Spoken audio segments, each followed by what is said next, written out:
lieu que foulera la plante de votre pied, je vous le donne comme je l'ai dit à Moïse. C'est avec cette promesse de l'Éternel extraite du livre de Josué, en son chapitre 1er au verset 3 que je vous retrouve pour cette nouvelle édition de l'information sur Espérance TV. À la une de ce journal. L'Église méthodiste de Côte d'Ivoire est éprouvée par un deuil. Le professeur Louis Aboua Nandenote est décédé des suites d'une courte maladie le week-end dernier. À cet effet, une délégation de la hiérarchie de l'Église, conduite par son éminence Bishop Séraphin Anomoudé, s'est rendue au domicile du défunt le lundi 22 septembre. Rentrée académique à l'Université méthodiste de Côte d'Ivoire, les étudiants retrouvent les amphis ce lundi 22 septembre. Parents et étudiants ont été instruits sur les différentes dispositions prises pour l'année 2025-2026.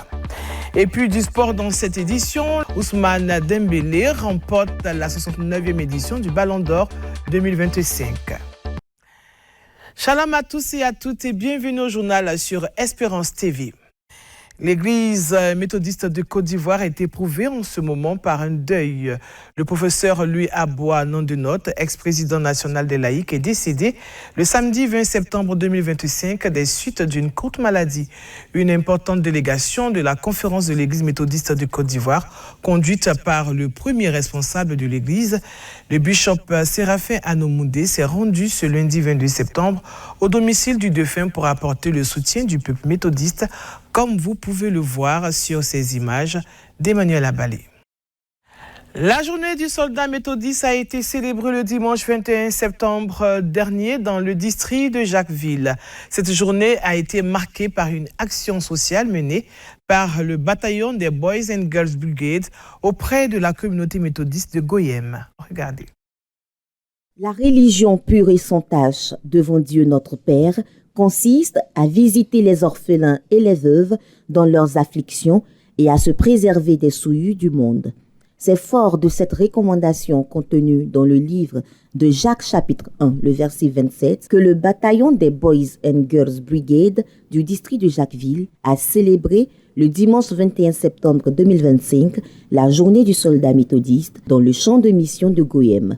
Pour marquer cette journée, les Boys and Girls Brigade ont apporté leur soutien aux enfants et veuves du campement de Goyem à travers des kits alimentaires, scolaires et des accompagnements financiers. Une action qui a été possible grâce à l'appui des donateurs. On a décidé, quand le capitaine est venu vers moi, j'ai dit bon ok, je suis prêt à vous accompagner. Et ça fait pratiquement 4 ou 5 ans que nous sommes en train de faire le tour et on continue. Aujourd'hui encore, on nous demande de venir. Il est venu encore qu'il avait un projet. Les BGB avaient un projet, c'est pour la toiture de l'église. Et donc voilà les raisons pourquoi nous avons décidé d'accompagner, où le besoin se fait sentir. Vous priez que vous voulez la faire là, Dieu n'a qu'à s'habiter tout. Donner la santé, bonheur, la paix, on n'a qu'à gagner. Moi je suis content même. Cette activité des Boys and Girls Brigade est une réponse à l'exhortation du jour qui invite à l'altruisme et à être des exemples de paix et d'unité. Sachons vivre pour l'intérêt des autres, sortir de l'égoïsme, de la méchanceté, de la haine, de la jalousie, de l'hypocrisie, de la mauvaise foi, et à considérer l'intérêt de la communauté avant le nôtre. Dans l'Église, cela veut dire prier les uns pour les autres, soutenir les plus faibles, partager nos ressources, pardonner, encourager, visiter les malades et les affligés. L'action sociale menée par le bataillon des Boys and Girls Brigade est désormais une institution annuelle qui est à sa 4e édition, avec pour particularité cette année la vente de tableaux dont les fonds serviront à couvrir la toiture du temple de Goyem. Nous avons essayé de voir avec nos présidents d'honneur, nos parrains, comment aider la communauté de Goyem à couvrir son temple. Et Dieu merci, nous avons atteint notre objectif.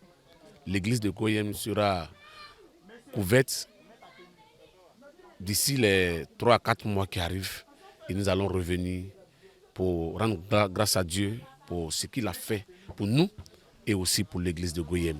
Pour la première responsable du district de Jacquesville, cette initiative est un exemple à suivre.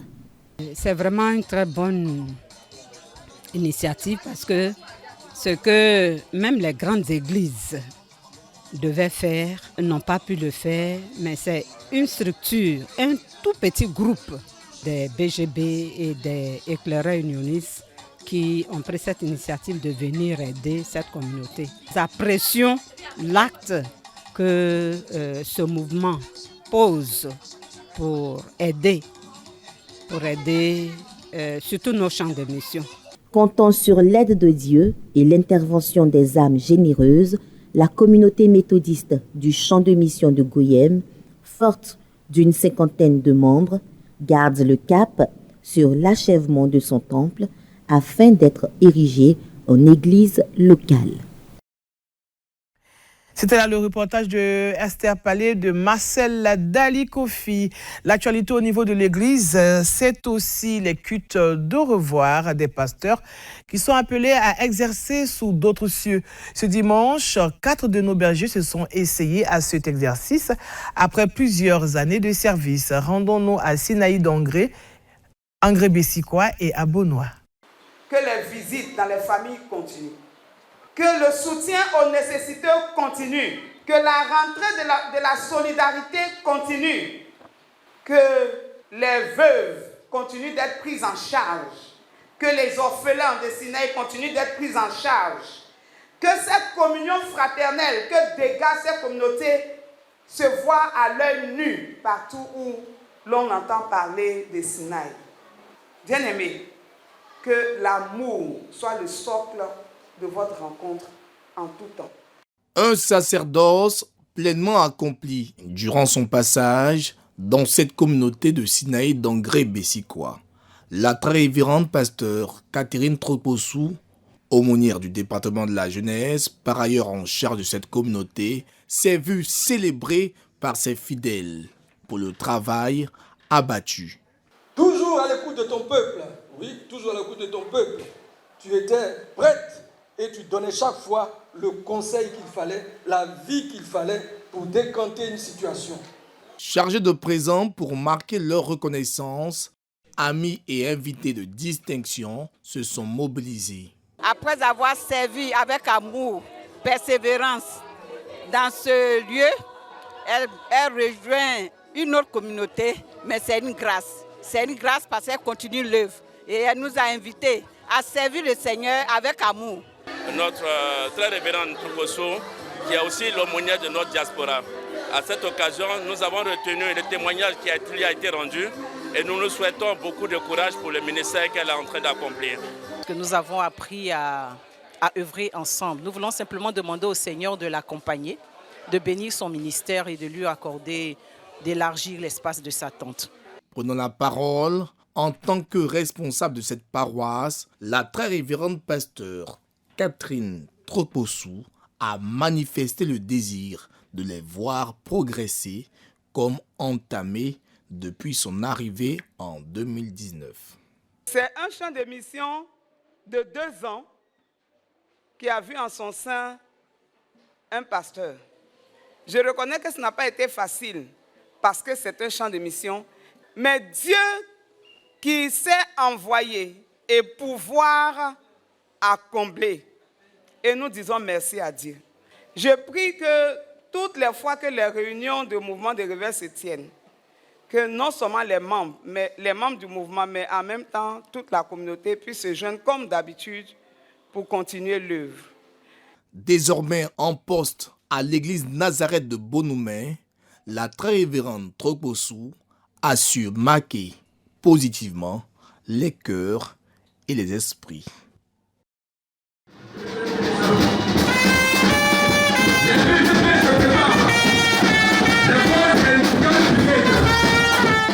C'est une marée humaine de blancs vêtus qui est venue dire au revoir à la pasteure du temple Emmanuel de Beaunois, la révérende Béatrice Adjé, épouse Béké. Elle est appelée à d'autres fonctions en tant que pasteur principal du circuit de Port-Boué, avec pour siège le temple Emmanuel. Au nombre de cette population nombreuse, le peuple abouré et hiver de Beaunois, les gardiens de la tradition de la localité, les autorités laïques et pastorales du district de Grand Bassam, les amis et connaissances et les fidèles du temple Emmanuel de Beaunois, tous sont venus les mains chargées, marquer leur reconnaissance à Dieu pour avoir utilisé puissamment sa servante pour l'édification et la restauration des familles pour le bien des âmes. La révérende, c'est une personne qui est dynamique, elle est beaucoup sincère dans ses activités. Une fois que tu passes à Beaunois, tu es élevé. Et nous pensons que cette élévation que Dieu lui donne, que cela demeure. Maman Béké Béatrice, elle a eu beaucoup d'examens. Elle a aidé notre enfant et notre fille à donner leur vie à Jésus. Il y a eu des moments spectaculaires. Aujourd'hui, elle s'en va. Ça nous fait mal quelque part, mais nous bénissons le nom de Dieu parce que c'est une continuité. C'est une dame qui a souvenu aux besoins des veuves, des malades. Grâce à elle, les âmes ont été rachetées. Ce côté spirituel de cette dame-là, je prie que vraiment c'est qu'elle a commencé à nous ici, là. Quelque part aussi là.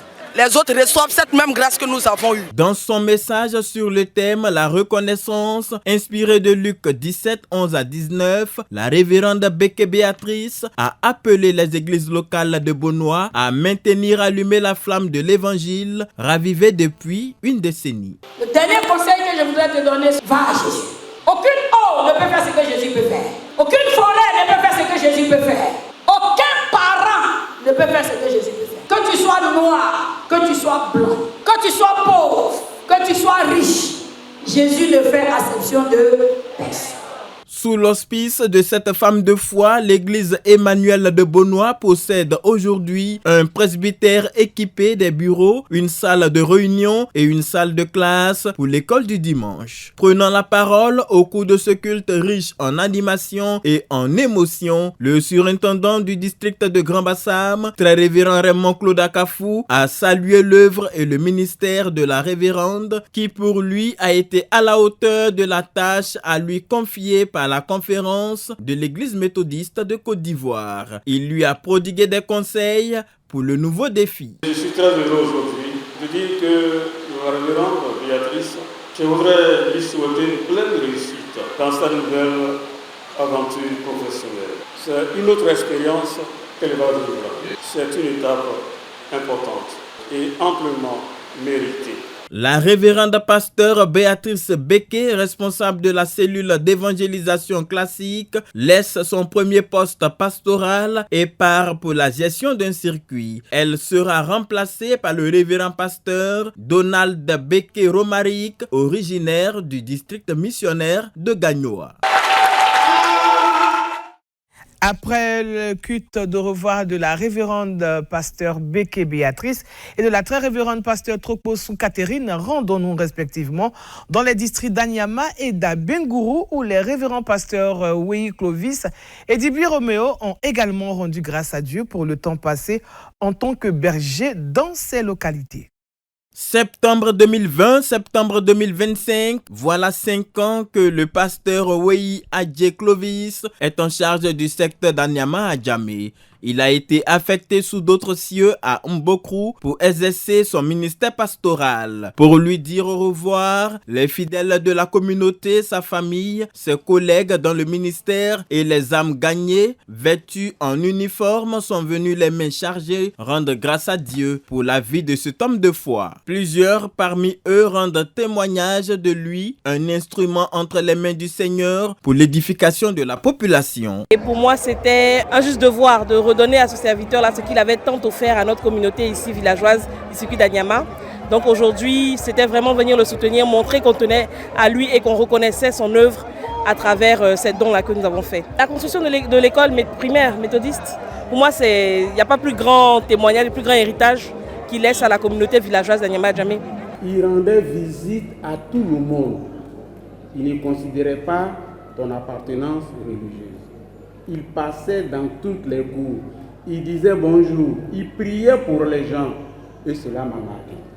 Parce que je me dis, voilà un vrai missionnaire qui veut faire partager la parole de Dieu à tout le monde. Nous sommes arrivés à la fin à faire prier ensemble catholiques, méthodistes et les autres. Qualifié de pasteur bâtisseur par le village d'Anyama Adjamé qu'il a lui-même baptisé la belle cité des rachetés, le révérend Wei Clovis laisse à sa communauté un héritage de foi, la bénédiction du travail bien fait et le don de soi, selon Acte 20, versets 22 à 38. Malgré les difficultés, nous avons pu réaliser des choses au niveau d'Anyama Adjamé. Particulièrement l'école que vous voyez. Autre chose que je peux aussi signifier ici, vous rentrez aujourd'hui au niveau du foyer, c'est-à-dire le centre polyvalent. Il y a des écriteaux qui sont...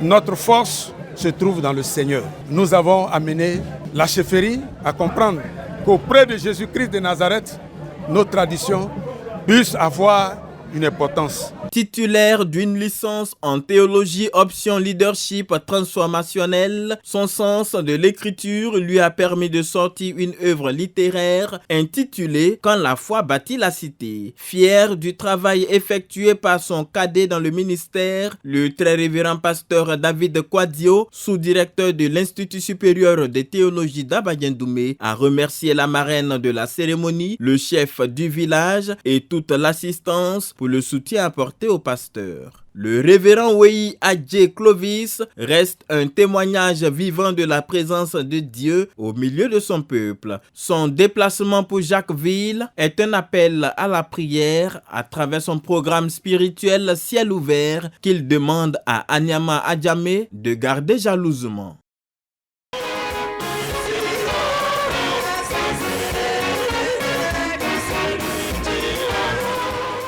La communauté méthodiste de la localité d'Apoasso, dans le district d'Abengourou, était dans l'émotion ce dimanche 21 septembre 2025. Le révérend pasteur Dibi Roméo Léger, en charge de ce circuit, après un séjour de 4 années de service, a tenu son culte d'au revoir en présence des responsables ecclésiastiques du district d'Abengourou. En tant que berger intrépide, il aura marqué le cœur des fidèles et des populations d'Apoasso. Un homme de paix, de joie. Nous retenons de très bonnes choses de lui. Par lui, nous avons pu aujourd'hui constituer une diaspora au niveau de l'église d'Apoasso. Par lui, notre communauté évolue en symbiose. Nous voudrions vraiment dire merci. Merci pour son engagement. Ce monsieur, avant de partir, il nous a laissé beaucoup de traces et de bonnes traces selon les actes qu'il a posés. Grâce à son concours, notre secteur est doté de 3 motos. Aujourd'hui, il est en train de construire un lieu de culte à Pokukro. Tout cela avec ses propres moyens. Les hommes de Dieu peuvent avoir les moyens, mais eux aussi, ils ont des charges. Mais avec pasteur Dibi, je vous dis que c'est un homme de Dieu exceptionnel. C'est avec les bras chargés que les chrétiens sont venus rendre grâce à Dieu en reconnaissance de ce qu'il a fait au travers de son serviteur. En revenant sur la personne du révérend pasteur Dibi Roméo, le surintendant du district d'Abengourou, le très révérend pasteur Samuel Dirabou a évoqué la qualité de l'homme. Je retiens que mon jeune collègue qui a servi dans ce secteur d'Apoasso est un jeune collègue qui écoute, il met la main à la pâte. C'est un serviteur qui est à l'écoute. Je pense que son exemple est à suivre.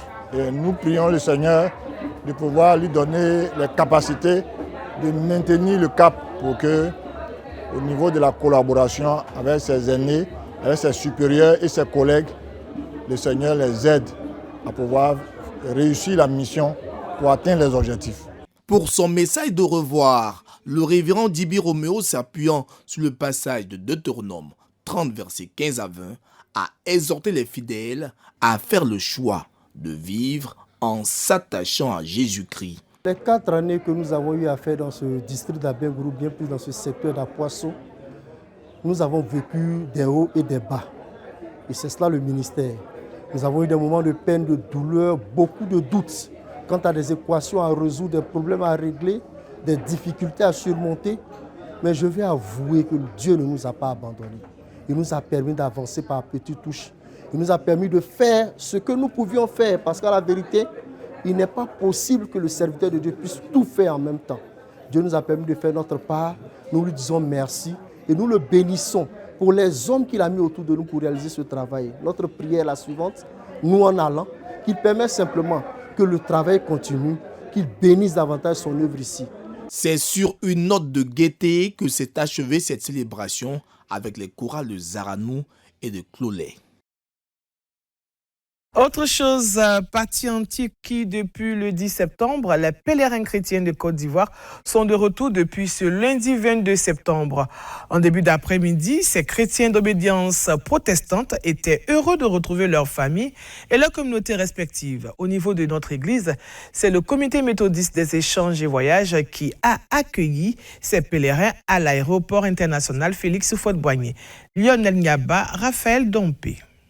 Après 10 jours passés en Turquie sur les traces des apôtres pour toucher du doigt les vestiges des 7 églises dont parle l'Apocalypse, les pèlerins chrétiens ivoiriens sont de retour. Au nombre de ce contingent étatique, on dénombre 10 méthodistes. Dès leur descente d'avion et après les formalités d'usage, ils sont accueillis par le bureau du CEMEV, le comité méthodiste d'échange et de voyage. Les pèlerins se réjouissent pour cette expérience nouvelle passée dans ce pays transcontinental et islamique qu'est la Turquie. Mais bien plus, ils sont heureux d'avoir prié pour la paix en Côte d'Ivoire et une élection présidentielle apaisée, tout en exprimant leur gratitude au gouvernement ivoirien. Nous avons marché donc dans les pas, n'est-ce pas, des apôtres, notamment de Paul et de l'apôtre Jean par rapport à l'Apocalypse.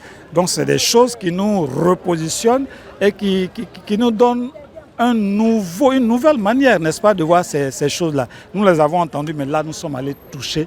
Donc, du coup, il y a la foi même qui se repositionne par rapport à tout ce que nous avons vu. Nous disons merci à l'État de Côte d'Ivoire, merci à l'Église méthodiste et à son bishop, merci à tout le peuple de Dieu. Il y a urgence pour l'évangélisation. La Turquie, qui était une terre chrétienne, aujourd'hui est à 99% de musulmans. Tout le travail, tout l'effort que les apôtres ont battu aujourd'hui, c'est comme si c'était vain.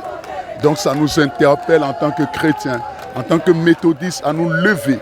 Si nous ne voulons pas voir l'ennemi gagner du terrain, il faut que nous nous levons pour évangéliser.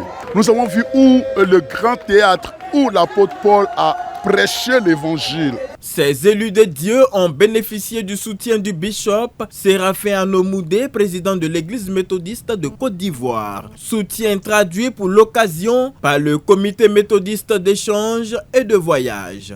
C'est une émotion pour voir des personnes qui sont allées pour vivre l'évangile en direct. Ils sont allés vivre l'évangile en direct.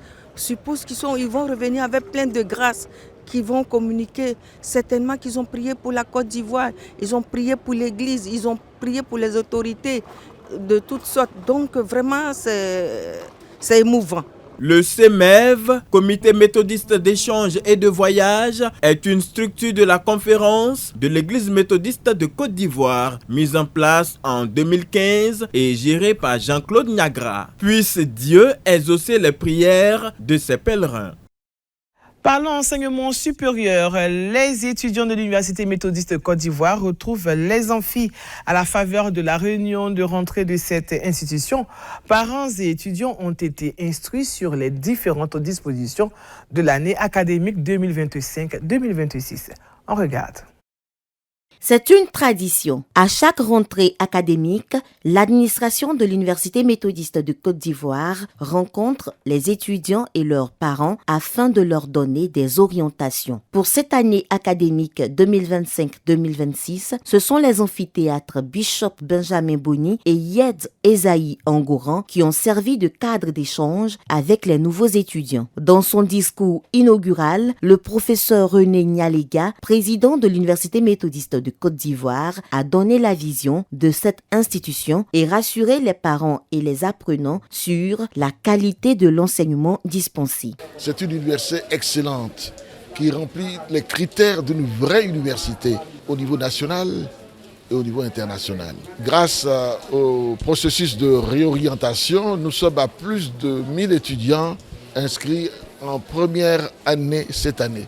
Travail et excellence vont de pair. Nous accordons du prix à la ponctualité, à l'assiduité, au travail bien fait. Dans ces 2 salles pleines d'étudiants de première année et ceux du Master 1, le règlement intérieur de l'institution universitaire a été distribué aux nouveaux venus. À son tour, le professeur Aladela André a instruit l'assistance sur le calendrier académique 2025-2026 et le processus de formation dans le fonctionnement du système universitaire. L'objectif que nous avons, c'est de bien former les jeunes, nos enfants. Dans notre fonctionnement, ils vont avoir un certain nombre de crédits, parce qu'avec le LMD, on fonctionne en crédit. Quand vous validez les 60 crédits, vous passez en deuxième année. Alors, au premier semestre, on a 2 sessions d'examen. Il y a la première session. Au deuxième semestre également, on a 2 sessions. Si ils ont moins de 80% des crédits, ils sont obligés de reprendre l'année. Au sorti de cet atelier d'information, les apprenants et leurs parents sont heureux et fiers d'appartenir à l'unique université ivoirienne certifiée ISO 9001 version 2015 qu'est l'Université méthodiste de Côte d'Ivoire. Pour la première prise de contact aujourd'hui, je l'ai trouvé vraiment édifiant avec le président qui est venu aussi nous parler. J'ai choisi l'UMESI parce que c'est l'une des meilleures écoles en Côte d'Ivoire. J'ai choisi l'UMESI car c'est une école reconnue par le CAMES, une école de foi et ils ont une structure très appropriée et puis ils enseignent très bien ici. D'abord, c'est une école qui a du succès, qui fait beaucoup d'étudiants qui travaillent beaucoup. C'est une école d'excellence. Vu le cas de haut, tout ça, c'est qu'on nous a expliqué à l'intérieur. Je crois que c'est bon. J'ai un grand frère qui a fréquenté ici et qui à la suite de cela a eu une très bonne gestion. En tout cas, il a fait un stage qui lui permet d'avoir beaucoup d'opportunités. Et je pense qu'en étant ici, j'ai de grandes chances et il y a de grandes opportunités que je pourrais avoir. Les diplômes de l'Université méthodiste de Côte d'Ivoire sont homologués et reconnus par le CAMES et la devise de cette institution confessionnelle est « foi, vertu et connaissance ». Scindée en 2 semestres, l'année académique 2025-2026 a déjà commencé et est prévue s'achever le 30 juin 2026. Au plan national, la Côte d'Ivoire renforce ses relations avec le Sénégal à New York. En marge de la 80e Assemblée générale des Nations unies, le ministre d'État Patrick Achi s'est entretenu avec le président sénégalais Diomaye Faye sur la coopération entre les 2 pays. La Côte d'Ivoire et le Sénégal consolident leur coopération à New York. En marge des assises diplomatiques de la 80e Assemblée générale des Nations unies, le ministre d'État, conseiller spécial du président de la République, Patrick Achi, a porté le message du président Alassane Ouattara à son homologue sénégalais, Bassirou Diomaye Faye. À ses côtés, le ministre directeur de cabinet du président de la République, Fidel Sarasoro, et le ministre des Affaires étrangères, de l'intégration africaine et des Ivoiriens de l'extérieur, Léon Kakou Adom. Le ministre d'État, Patrick Achi, a également transmis au président sénégalais les félicitations du président Alassane Ouattara pour la bonne gestion du mandat confié par la CEDEAO, en particulier son rôle de médiateur dans les régimes militaires de la sous-région. Une rencontre qui illustre la volonté partagée d'Abidjan et de Dakar de parler d'une même voix sur la scène internationale. La page internationale de cette édition est consacrée au sport. Le Ballon d'Or édition 2025 est connu. L'attaquant du Paris Saint-Germain, Ousmane Dembélé, a seulement 28 ans. Il confirme son statut de pilier du football mondial.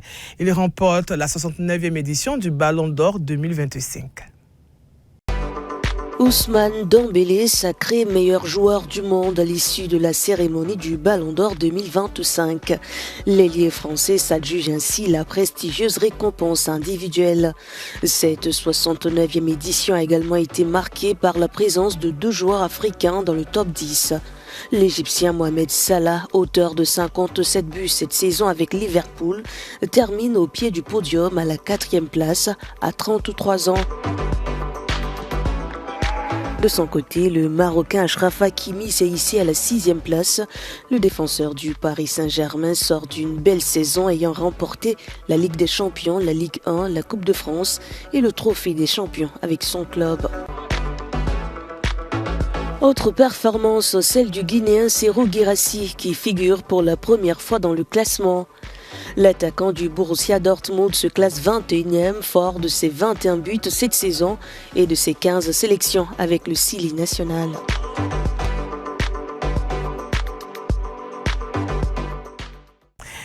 Ainsi s'achève cette édition. Merci à toute l'équipe qui nous a permis d'être chez vous. Merci de votre aimable attention. Les programmes continuent sur Espérance TV. Restez bénis et à bientôt. Au revoir.